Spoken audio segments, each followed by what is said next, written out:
room. There's never any room for my notebook on here.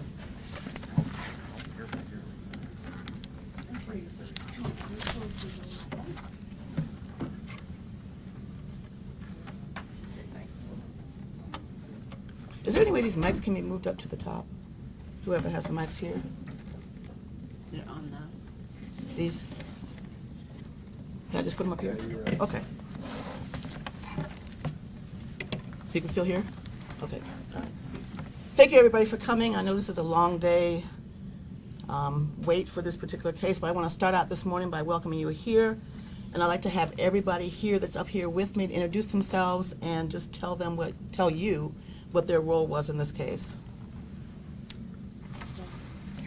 Oh, Detective Kelly McLaughlin with the County Prosecutor's Office, assisted Detroit Police Department in our office with the investigation into this murder. Krista Klaczynski, I was support staff. Lisa Lindsay, I'm the assistant prosecutor who was assigned to try this case. And I'm Mike Glenn. I am the other assistant prosecutor that's assigned to try this case. James White, Chief of Police, Detroit. Sergeant Javaris Reed, officer in charge of the case. Detective Brad Comer, also officer in charge of the case. Donna McClure, captain of homicide. Lieutenant Matthew Bray, homicide task force. Rebecca McKay, commander, major crimes. Okay. Thank you. This massive investigation was conducted for over a year in conjunction with local, state, and federal law enforcement partners. This investigation spanned 5 states and 3 countries. Voluminous documents and amounts of documents and evidence were recovered, analyzed, scrutinized, and then summarized to the tune of many terabytes worth of digital data. The investigator's report in this case is 181 pages. The states that I referenced earlier are Michigan, Ohio, Indiana, Texas, and California. The 3 countries that I referenced earlier are, of course, the United States of America, England, and France. The law enforcement officers that I referenced, approximately 71 plus officers worked on this case, again, both local, state, interstate, and federal. There were 87 plus civilian witnesses involved in this case so far. Of course, we had body-worn camera evidence. Over 77 body-worn camera evidence was recovered and analyzed and looked at, and that translates into hundreds of hours of video. Video interviews, there were 44 of them, again, over 100 hours of that video, and also video surveillance evidence, 24 different locations, and numerous green light surveillance video locations in Detroit, again, over hundreds of hours of worth of video that had to be examined and looked at. Of course, we had cell phone extractions in this case. Over 40 cell phones were examined, and that alone was over 2 terabytes of data. We had over 300 pieces of evidence that was collected.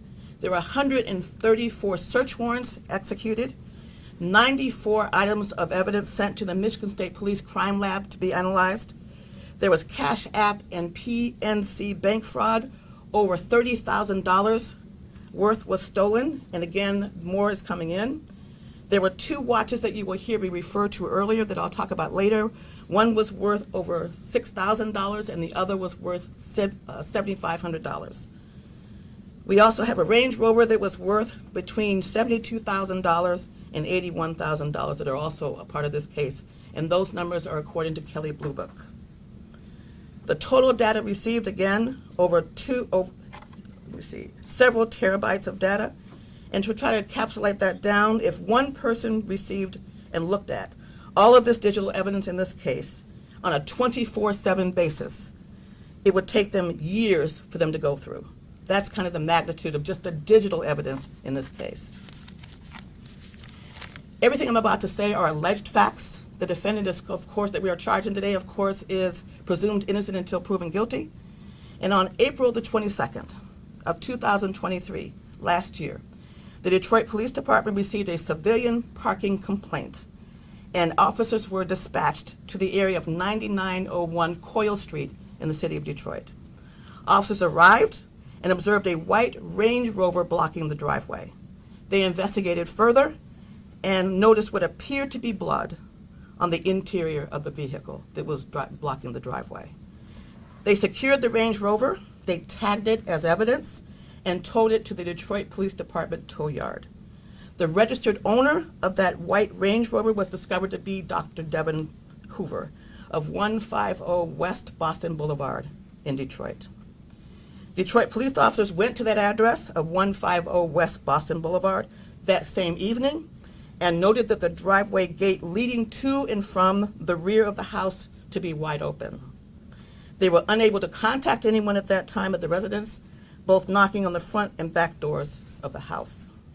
The next day, on April the 23rd, 2023, Detroit Police Department received a 911 call from Dr. Hoover's family requesting a well-being check of his home, as they had been unable to reach him after he failed to come and see his dying mother in the state of Indiana. The Detroit Police Department went to 150 West Boston Boulevard and noticed that the driveway gate leading to the rear of the house was wide open. Further investigation revealed the presence of what appeared to be blood on the rear exterior side of the back entrance door of the home. A decision was made to force entry into the premises, and during that protective sweep of the home, Dr. Devon Hoover was found deceased in the third floor attic crawl space. He was face down. He was only wearing socks. He was wrapped in a blood-soaked carpet. He appeared to have been shot in the head. An autopsy was conducted, and the autopsy concluded that Dr. Hoover was indeed shot twice in the head, and it was the opinion of the Assistant Wayne County Medical Examiner that the death was caused indeed by these 2 gunshot wounds, and the manner of death was homicide. After the discovery of Dr. Hoover, the Detroit Police Department's Crime Scene Services Unit arrived and processed the scene.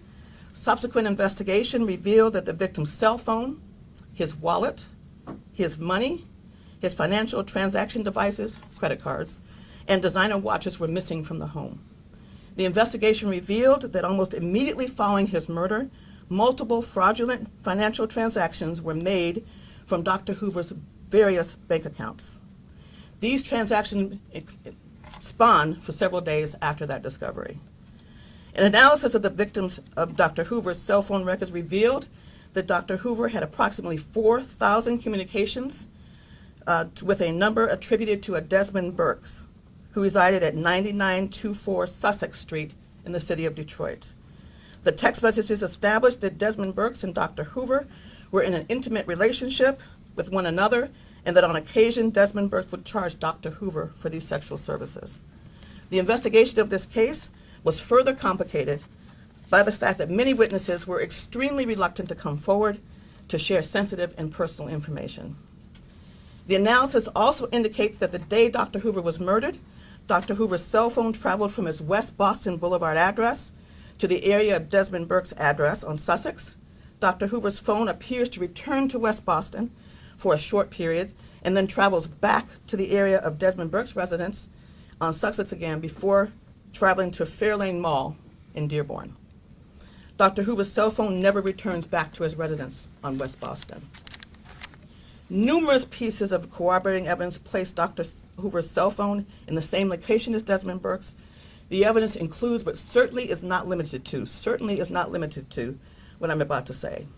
Dr. Hoover's cell phone detail records, Google account search warrant returns, Desmond Burks' cellular phone detail records, Range Rover geolocation data, Project Greenlight video, 9901 Coyle Street video, and Golden Fantasy Jewelry Store video surveillance. Other physical evidence was discovered directly linking Dr. Hoover's property to Desmond Burks. On the date of the homicide, Desmond Burks is seen on surveillance camera parking Dr. Hoover's Range Rover near 9901 Coyle Street. He being Mr. Burks, is seen limping away carrying a backpack, and his fingerprint was discovered inside that Range Rover. At the time, Desmond Burks was known to walk with a limp due to previously being shot in the hip.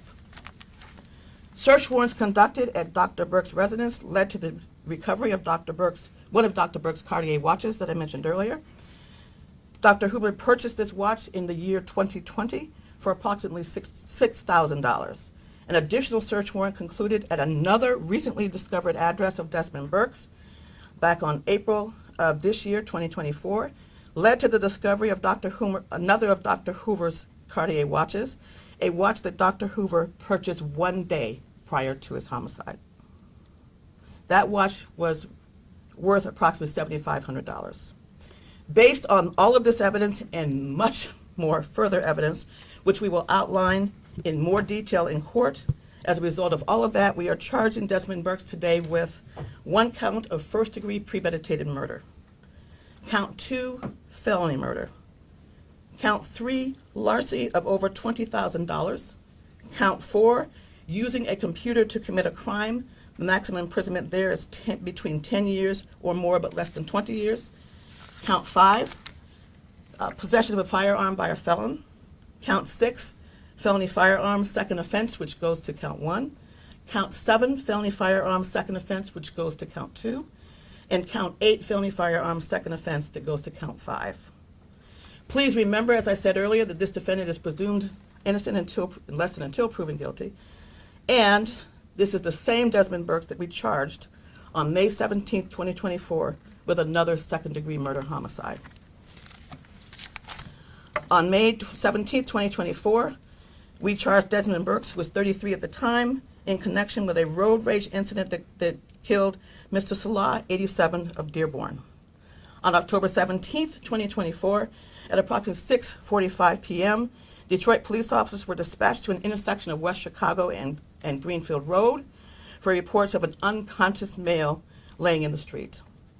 Upon their arrival, officers located the victim, Mr. Salah, unresponsive, suffering from trauma to the head. Medics arrived on the scene and transported him to a local hospital for treatment. On May 11th, Mr. Salah unfortunately succumbed to his injuries and was pronounced deceased. It is alleged while approaching the intersection on West Chicago and Greenfield Road that Mr. Salah's vehicle bumped into the rear of Desmond Burke's vehicle, the car that he was driving. They both got out of their cars, and there was a verbal altercation. It is further alleged that we announced on the 17th of May that during this altercation, Mr. Burks punched Mr. Salah, leaving him lying in the street before fleeing the scene. And as I said before, he later died of those injuries. I should note that Mr. Burks is currently in the Wayne County Jail on a $1 million bond, no 10%. His lawyer in that case requested that he be evaluated for competency, and that request was made on May the 24th, 2024. The next court date for him in that case is September the 3rd, 2024, before Judge Kenneth King of the 36th District Court. That hearing is a competency review date hearing. You will receive an electronic copy of the press release in this case after this press conference has been concluded. We are told that the arraignment is tomorrow at 10:30 a.m., and that's all the information I have about the arraignment tomorrow in this case. So I'd like to invite the Chief now to make some remarks. Thank you, Madam Prosecutor. All right, I just want to thank the Wayne County Prosecutor's Office for their collaboration. It's a very complex and comprehensive case. They all did incredible work. As you've heard, this investigation is very detailed and very comprehensive. I want to say thank you, a personal thank you to one of the hardest working teams in the Detroit Police Department. The men and women of the Detroit Police Department do an incredible job, and our homicide team has been working tirelessly on this case. I can't tell you the many meetings and debriefings and briefings that we have had. You've heard how lengthy the investigator's report is, and a lot of work went into this case. I also want to give a special thank you to Lieutenant Matthew Bray, Sergeant Jarvis Reed, Sergeant Steve Ford, Detective Brad Comer, who's the OIC, and Detective Sarah Markle, who could not join us here today, and certainly the command team led by our dynamic Assistant Chief and Chuck Fitzgerald, Deputy Chief Kerry Sloan, and certainly our commander, Rebecca McKay. So thank you all for your hard work, and certainly thank you to the family and the loved ones of Dr. Hoover, who have been very patient with this department, very patient with this process. As you heard with the number of investigations that had to happen and people talked to from around the country and outside of the country, and as you will hear as the case unfolds in court, this took a lot of time. and a lot of hours and a lot of work. Again, that's all I have at this time. And thank you, Chief. And before I take any questions, and I'll take a few questions, I just wanted to kind of echo what the Chief said on our side. When I talk about the work that was put into this case by these prosecutors, support staff, detectives in my office, and you're more than support staff, Krista. And so I'm talking about every weekend. I'm talking about almost 24/7. I'm talking about interviews, countless work on a daily basis for over a year. And they have other cases to try as well. So with that, I'll take some questions if you like. Chief Prosecutor, what made the difference? Like, why now? Why now? Because we came to a good place in the investigation to be comfortable to charge this case, that we could do it beyond a reasonable doubt as we have to stand up in court and defend it. So we were not ready, and as y'all know me well enough by now, we take our time. On cases that we can charge quickly, we charge quickly. On cases that we can't, it doesn't matter to me what people say. We're going to take our time to make sure that we get it right. So we feel comfortable at this point in time. We feel very comfortable, extremely comfortable at this point in time, that we can prove this case beyond a reasonable doubt. But it was a lot of work to even get to this space. Was there something about the case that was filed in May that helped you reach the finish line? No, completely unrelated. Charges so that Completely unrelated. things weren't disclosed, or, oh, by the way. Well, we were very careful, obviously, after we charged him with that case. But again, the case at that time this case was nowhere near ready to be charged. And the investigation was really going forward at that time. So, Can you explain this? You mentioned these other countries. mhm. As I listen to your narrative, there's some thefts and obviously homicide. What are the connections to these other countries? Again, we will. I've said more in this press conference than I have probably since we charged the mayor many years ago. And so anything else that is to be said in this case will come out in court. Was Brooks the person of interest who was arrested shortly after Hoover's murder? Yes. Can you explain the length, duration of their acquaintance and what may have been motive in this case? Again, as I said in my remarks, there were 4,000 text messages between the two. We know that the evidence will show that they had an intimate relationship, as I spoke of earlier. And beyond that, I'm not going to say anything. That's saying a lot right there. You can't say if they knew each other for years, for example. I can, but I'm not going to. Understand. Handgun, gun recovered? Again, I've said what I'm going to say in this case. Was he released because of no murder weapon? No, he was not released for that reason. And Not at all. states, was he traveling to these states and countries? Again, no, but we will, again, point out the significance of those other countries and states when we go to court. And then he was under surveillance all this time, just so to speak? That's a chief question. Chief, what was going on with Brooks after your time? Yeah, we continued to work the investigation. We wanted to know certain aspects of his movements, and no one was beyond who were already victimized, were at any risk. We were comfortable with that. So not related at all to his work? Not related. The two cases are not related at all. Strictly a personal? One was a road rage incident, and the other was what I described today. Not related at all. And then nothing had to do with one or the other? One had nothing to, Something that- no, one had nothing to do with the other. Can you elaborate at all on witness reluctance and how that might have, in a time sense, impeded your investigation? Well, whenever we have reluctant witnesses in any investigation, it impedes things, sometimes greatly, sometimes even longer than that, sometimes years before we can go back and try a case. But I think based on what you've heard me say about the nature of the relationship that Dr. Hoover had with this defendant, I think you can kind of extrapolate from there why people would not want to come forward. It's a very difficult, intimate, personal situation. And with the Range Rover being in Brooks' location, yes, but it took time to develop video of? It took time to do everything. And everything that can be done in a case where a car was involved was done. I've been doing this for a very long time, and new technology was more than I've ever seen before in many aspects of this case.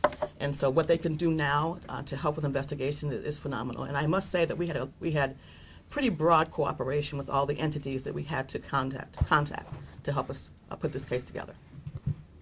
So, Chief, it wasn't, let me ask you one question. Sure. It wasn't like video of him getting out of the Range Rover and him being a suspect. It didn't continue to develop? Is that how it worked out? Yeah, so we're not going to talk about the specifics of the investigation.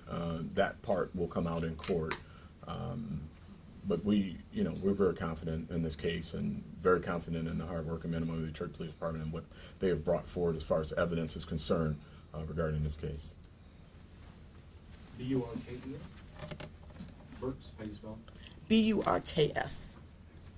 Do we have a schedule for the arraignment or any other future court dates?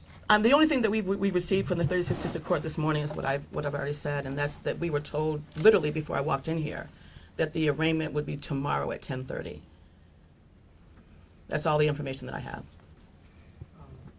Prosecutor Woody, can you address whether Dr. Hoover was attempting to end this relationship? I don't know that. And again, to the extent that we can have to prove this case beyond a reasonable doubt and meet the elements that we've charged of each crime, we know what we need to know. I can't tell you, and nor would I, even if I knew, the intimacies beyond that. It was an intimate relationship, and that's really all I can say at this point. You say how long, perhaps? I don't know how long. Appreciating you can't share details now, are you able to say if you know or believe you know as to what led to that happening that day? Again, I'm not going to go any further than what I've already No, done. but I'm asking if you feel you know that versus being able to share that now. I'm not even going to comment, because if I say I know, you're going to ask me what I know. All right, I get you. Yeah. Chief, was there one thing that sealed the deal for this particular case? Well, it was 180 plus pages of things that really sealed the deal for this case. But again, it's been ongoing work for a year, and very high level elements of the investigation that came together. Once we recognized that it was a personal relationship type situation, we were confident that this wasn't a situation where other people were going to be targeted by the suspect. We were able to focus in on the elements and aspects of that investigation, but not one thing. I apologize if this has been asked regarding the countries. Like, how did this span other countries and states? Again, evidence in the case led us Okay. to have to contact individuals and companies in other countries and other states. Okay. We basically follow where we follow where the evidence took us, no matter where it took us. And again, this is only the tip of the iceberg. As we've both said, it's 181 pages of an investigator's report that was put together for us to be able to bring it to the magistrate and get him arraigned. All right. Has Mr. Burks offered up any comment to investigators about this case? That's definitely an area that I can't go into. That would be unethical, and I'd be risking my bar license. So I'm never going to comment on what I know what a defendant says, especially outside of a court venue. Thank you.